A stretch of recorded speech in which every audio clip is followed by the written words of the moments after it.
Chapitre 7. Allons trouver notre ami Lazare qui dort. La lumière, ce n'est déjà plus de la lumière dans le petit jardin de la maison de Salomon.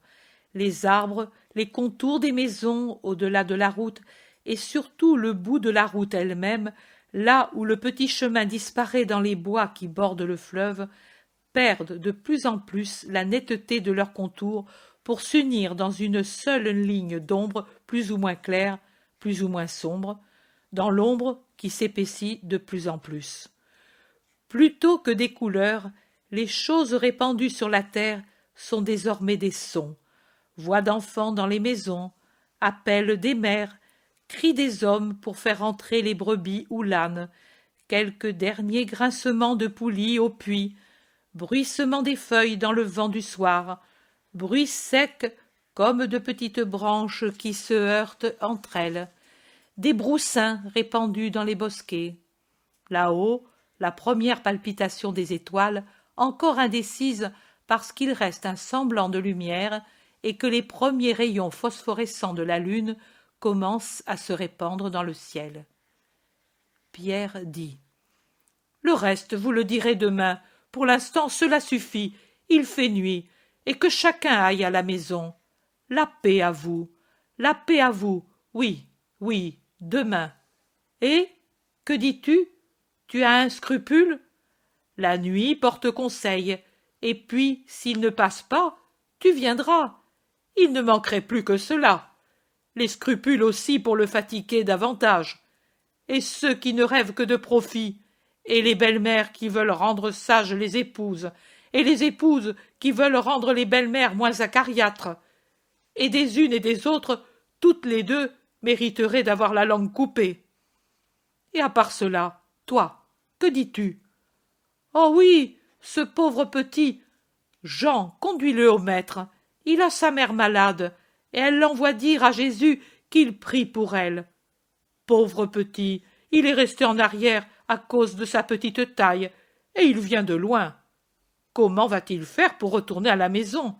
Eh, vous tous, au lieu de rester ici pour jouir de lui, ne pourriez-vous pas mettre en pratique ce que le maître vous a dit, de vous aider mutuellement, et que les plus forts aident les plus faibles ? Allons, qui accompagne l'enfant à la maison ? Il pourrait, que Dieu ne le veuille pas, trouver morte sa mère, qu'au moins il la voie. Vous avez des ânes ? Il fait nuit. Et quoi de plus beau que la nuit ? Moi j'ai travaillé pendant des lustres à la lueur des étoiles, et je suis sain et robuste. Tu le conduis à la maison ? Dieu te bénisse, Ruben. Voici l'enfant. Le maître t'a-t-il consolé ? Oui, alors va, et sois heureux. Mais il faudra lui donner à manger. C'est peut-être depuis ce matin qu'il ne mange pas. Jean dit : Le maître lui a donné du lait chaud, du pain et des fruits. Il les a dans sa tunicelle. Alors va avec cet homme. Il va te conduire à la maison avec l'âne. Finalement, les gens sont tous partis, et Pierre peut se reposer avec Jacques, Jude, l'autre Jacques et Thomas, qui l'ont aidé à renvoyer chez eux les plus obstinés. Fermons, pourvu qu'il n'y ait pas quelqu'un qui regrette et revienne sur ses pas, comme ces deux-là. Ouf, mais le lendemain du sabbat est bien fatigant, dit encore Pierre en entrant dans la cuisine et en fermant la porte. Oh, maintenant nous allons être tranquilles. Il regarde Jésus, qui est assis près de la table sur laquelle il appuie son coude, et de sa main, il soutient sa tête, pensif, absorbé. Il va près de lui met la main sur l'épaule et lui dit : « Tu es fatigué, hein ? Tant de gens, ils viennent de tous les endroits malgré la saison. » Il semble avoir peur de nous perdre bientôt, remarque André, qui est en train d'éventrer des poissons. Les autres aussi s'emploient à faire du feu et à le préparer pour griller les poissons ou à remuer des chicorées dans un chaudron qui bout. Leurs ombres se projettent sur les murs sombres, éclairés plutôt par le feu que par la lampe. Pierre cherche une tasse pour donner du lait à Jésus qui semble très fatigué, mais il ne trouve pas le lait et en demande aux autres la raison. Barthélemy explique : « C'est l'enfant qui a bu le dernier lait que nous avions. Le reste a été donné à ce vieux mendiant et à la femme du mari infirme. Et le maître est resté sans rien. Vous ne deviez pas tout donner. C'est lui qui l'a voulu. Pierre, mécontent, dit « Oh, lui veut toujours ainsi, mais on ne doit pas le laisser faire. Lui donne ses vêtements, lui donne son lait, il se donne lui-même et se consume. » Du calme, Pierre, il vaut mieux donner que recevoir, dit Jésus tranquillement en sortant de son abstraction. Oui, et tu donnes et tu te consumes, et plus tu te fais voir disposé à toutes les générosités, et plus les hommes en profitent. Et tout en parlant, avec des feuilles rêches qui dégagent une odeur mélangée d'amandes amères et de chrysanthèmes, il frotte la table, la rend bien nette pour y déposer le pain, l'eau, et il met une coupe devant Jésus. Jésus se verse tout de suite à boire comme s'il avait grand soif. Pierre met une autre coupe de l'autre côté de la table, près d'un plat qui contient des olives et des tiges de fenouil sauvage. Il ajoute le plateau de chicorée que Philippe a déjà assaisonné, et avec ses compagnons, il apporte des tabourets très primitifs pour les ajouter aux 4 sièges qui sont dans la cuisine, qui ne suffisent pas pour 13 personnes. André, qui a surveillé la cuisson du poisson grillé sur la braise, met le poisson sur un autre plat et va vers la table avec d'autres pains. Jean enlève la lampe de l'endroit où elle était et la place au milieu de la table. Jésus se lève alors que tous s'approchent de la table pour le souper, et il prie à haute voix pour offrir le pain, et puis il bénit la table. Il s'assoit, imité par les autres, et distribue le pain et les poissons, ou plutôt il dépose les poissons sur les tranches épaisses et larges de pain, en partie frais, en partie rassis, que chacun a placé devant soi. Puis les apôtres se servent de la chicorée avec la grande fourchette de bois qui sert à la piquer. Même pour les légumes, le pain sert de plat. Seul Jésus a devant lui un plat de métal, large et en assez mauvais état, et il s'en sert pour partager le poisson en donnant tantôt à l'un, tantôt à l'autre, un excellent morceau. On dirait un père parmi ses enfants, toujours père, même si Nathanaël, Simon le Zélote et Philippe semblent un père pour lui, tandis que Matthieu et Pierre peuvent paraître ses frères aînés. Ils mangent et parlent des événements du jour. Jean rit de bon cœur à cause de l'indignation de Pierre pour ce berger des monts de Galaad qui prétendait que Jésus aille là-haut où était son troupeau pour le bénir et lui faire gagner beaucoup d'argent pour faire une dot à sa fille. Il n'y a pas de quoi rire. Tant qu'il a dit « J'ai des brebis malades, et si elles meurent, je suis ruiné », j'ai eu pitié de lui. C'est comme si, pour nous pêcheurs, la barque devenait vermoulue.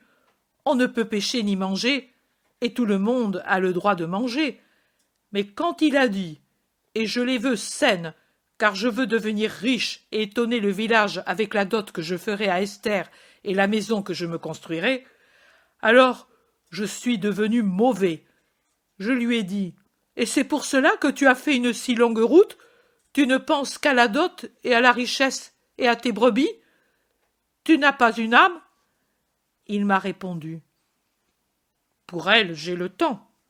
Pour l'instant, je me préoccupe davantage des brebis et des noces, car c'est un bon parti pour Esther, et elle commence à vieillir.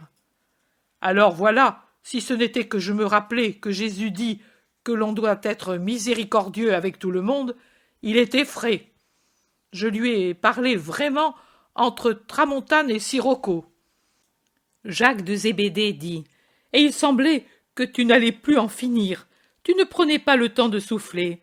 Les veines de ton cou s'étaient gonflées et tendues comme 2 baguettes.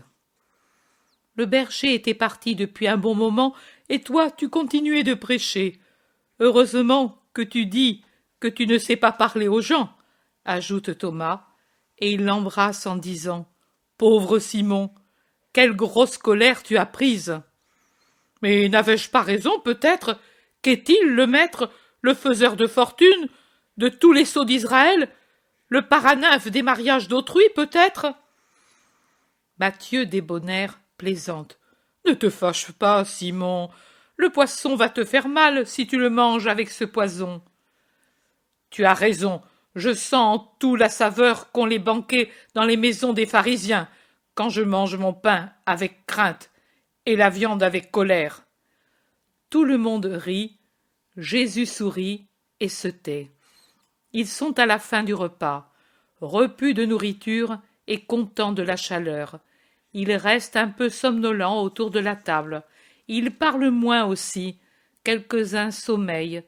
Thomas s'amuse à dessiner avec son couteau une branche fleurie sur le bois de la table. Ils sont réveillés par la voix de Jésus qui, desserrant les bras qu'il tenait croisés sur le bord de la table et présentant les mains comme fait le prêtre quand il dit « Dominus vobiscum », dit « Et pourtant, il faut partir. » Pierre demande « Où, maître? Chez l'homme aux brebis ?» Non, Simon, chez Lazare. Nous retournons en Judée. Pierre s'écrie « Maître, rappelle-toi que les Juifs te haïssent !» Jacques d'Alphée dit « Ils voulaient te lapider, il n'y a pas si longtemps. » Matthieu s'écrie « Mais, maître, c'est une imprudence !» L'Iscariote demande « Tu ne te soucies pas de nous ?» Le Thaddée dit « Ô mon maître et frère, je t'en conjure, au nom de ta mère, et au nom aussi de la divinité qui est en toi, ne permets pas que les satans mettent la main sur ta personne pour étouffer ta parole. Tu es seul, trop seul, contre tout un monde qui te hait, et qui sur la terre est puissant. Maître, protège ta vie. Qu'adviendrait-il de nous, de tous, si nous ne t'avions plus? Jean, bouleversé, le regarde avec les yeux dilatés d'un enfant effrayé et affligé. Pierre, après sa première exclamation, s'est tourné pour parler avec animation avec les plus âgés et avec Thomas et Jacques de Zébédée. Ils sont tous de l'avis que Jésus ne doit pas retourner près de Jérusalem, au moins tant que le temps pascal ne rend pas plus sûr son séjour là-bas, car, disent-ils, la présence d'un très grand nombre de fidèles du Maître venus pour les fêtes pascales de tous les points de la Palestine sera une défense pour le Maître. Personne de ceux qui le haïssent n'osera le toucher quand tout un peuple sera serré affectueusement autour de lui. Et ils le lui disent, avec angoisse, le lui imposant presque. L'amour les fait parler. Jésus dit, « Paix, paix, la journée n'est-elle pas peut-être de 12 heures? Si quelqu'un marche de jour, il ne trébuche pas, car il voit la lumière de ce monde. Mais s'il marche de nuit, il trébuche, car il n'y voit pas. Je sais ce que je me fais, car j'ai la lumière en moi. Vous, laissez-vous guider par celui qui voit. Et puis, sachez que tant que ce n'est pas l'heure des ténèbres, rien de ténébreux ne pourra arriver. Quand ensuite ce sera cette heure, aucun éloignement, ni aucune force, même pas les armées de César, ne pourront me sauver des Juifs, car ce qui est écrit doit arriver, et les forces du mal travaillent déjà en secret pour accomplir leur œuvre. Laissez-moi donc faire, et faire du bien, tant que je suis libre de le faire. L'heure viendra où je ne pourrai remuer un doigt, ni dire une parole pour opérer le miracle. Le monde sera vide de ma force, heure redoutable de châtiment pour l'homme. Pas pour moi, pour l'homme qui n'aura pas voulu m'aimer. Heure qui se répétera par la volonté de l'homme qui aura repoussé la divinité jusqu'à faire de lui-même un sans-Dieu, un disciple de Satan et de son fils maudit. Heure qui viendra quand se rapproche la fin de ce monde. La non-foi, devenue maîtresse souveraine, rendra nulle ma puissance de miracle. Ce n'est pas que je puisse la perdre, mais c'est que le miracle ne peut être accordé là où il n'y a pas de foi, ni de désir de l'obtenir, là où on ferait du miracle un objet de mépris et un instrument au service du mal, en se servant du bien obtenu pour faire un plus grand mal. Maintenant, je puis encore faire le miracle, et le faire pour donner gloire à Dieu. Allons donc chez notre ami Lazare qui dort. Allons l'éveiller de ce sommeil, afin qu'il soit frais et dispos pour servir son maître. Mais s'il dort, c'est bien, il va finir de guérir. Le sommeil est déjà un remède. Pourquoi l'éveiller? Lui fait-on remarquer. Lazare est mort. J'ai attendu qu'il soit mort pour aller là-bas, pas à cause de ses sœurs ni de lui, mais à cause de vous, pour que vous croyiez, pour que votre foi grandisse. Allons chez Lazare. Bon, allons-y, nous mourrons comme il est mort et comme tu veux mourir, dit Thomas en fataliste résigné. Thomas, Thomas, et vous tous qui intérieurement critiquez, grommelez, sachez que celui qui veut me suivre doit avoir pour sa vie le même souci qu'à l'oiseau pour la nuée qui passe, la laisser passer comme le vent l'entraîne. Le vent, c'est la volonté de Dieu qui peut vous donner ou vous enlever la vie comme il lui plaît, sans que vous ayez à vous en plaindre. Comme l'oiseau ne se plaint pas de la nuée qui passe, mais chante quand même, sûr qu'ensuite reviendra le beau temps. Car la nuée, c'est l'incident, le ciel, c'est la réalité. Le ciel reste toujours bleu, même si les nuées semblent le rendre gris. Il est et reste bleu au-delà des nuages. Il en est ainsi de la vie véritable. Elle est et demeure, même si tombe la vie humaine. Celui qui veut me suivre ne doit pas connaître l'angoisse de la vie, ni la peur pour sa vie. Je vous montrerai comment on conquiert le ciel. Mais comment pourrez-vous m'imiter si vous avez peur de venir en Judée, vous à qui il ne sera rien fait de mal présentement? Avez-vous peur de vous montrer avec moi? Vous êtes libre de m'abandonner. Mais si vous voulez rester, vous devez apprendre à défier le monde avec ses critiques, ses embûches, ses moqueries, ses tourments, pour conquérir mon royaume. Allons donc tirer de la mort Lazare qui dort depuis 2 jours au tombeau, puisqu'il est mort le soir qu'est venu ici le serviteur de Béthanie. Demain, à l'heure de sexte, quand j'aurai congédié ceux qui attendent demain pour avoir de moi un réconfort et une récompense pour leur foi, nous partirons d'ici et passerons le fleuve. Nous passerons la nuit dans la maison de Nick, puis, à l'aurore, nous partirons pour Béthanie, en prenant la route qui passe par Ansémès. Nous serons à Béthanie avant sexte. Il y aura beaucoup de gens, et les cœurs seront ébranlés. J'en ai fait la promesse, et je la tiendrai. « À qui, Seigneur ?» demande Jacques d'Alphée, presque craintif. « À ceux qui me haïssent et à ceux qui m'aiment, aux deux d'une manière absolue. Ne vous rappelez-vous pas la discussion à Cédès avec les scribes? Ils pouvaient encore me traiter de menteur parce que j'avais ressuscité une fillette qui venait de mourir et un mort d'1 jour.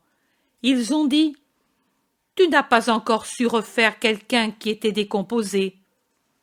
En effet, Dieu seul peut tirer un homme de la fange et de la pourriture, refaire un corps intact et vivant.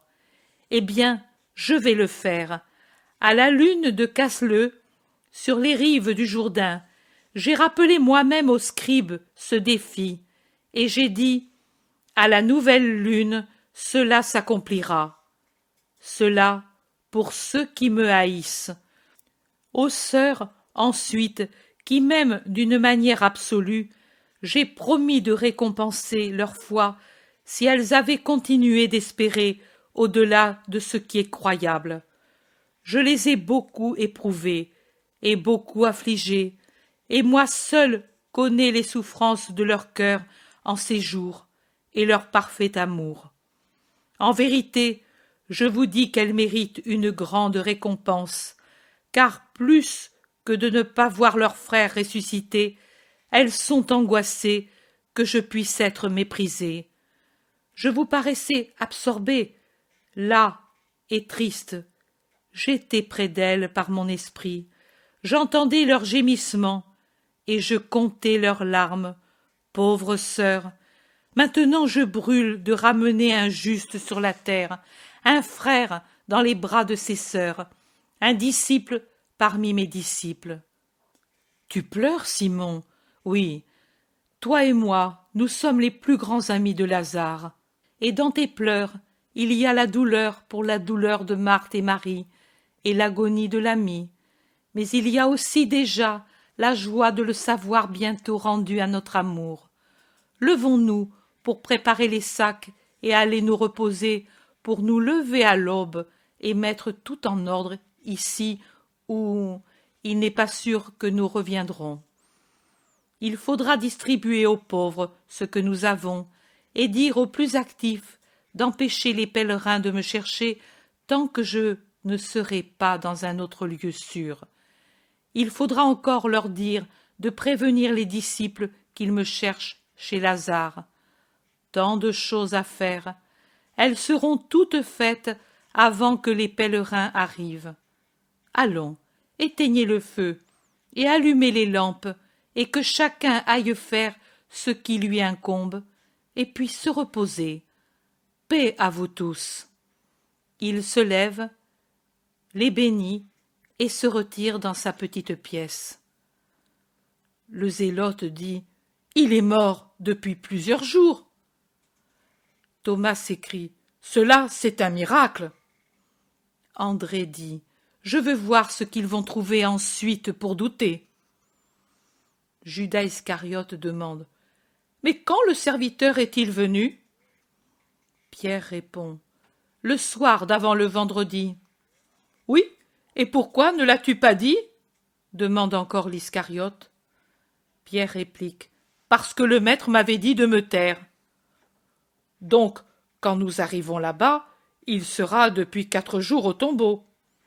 Matthieu dit « Certainement, le soir du vendredi, 1 jour, le soir du sabbat, 2 jours, ce soir, 3 jours, demain, 4.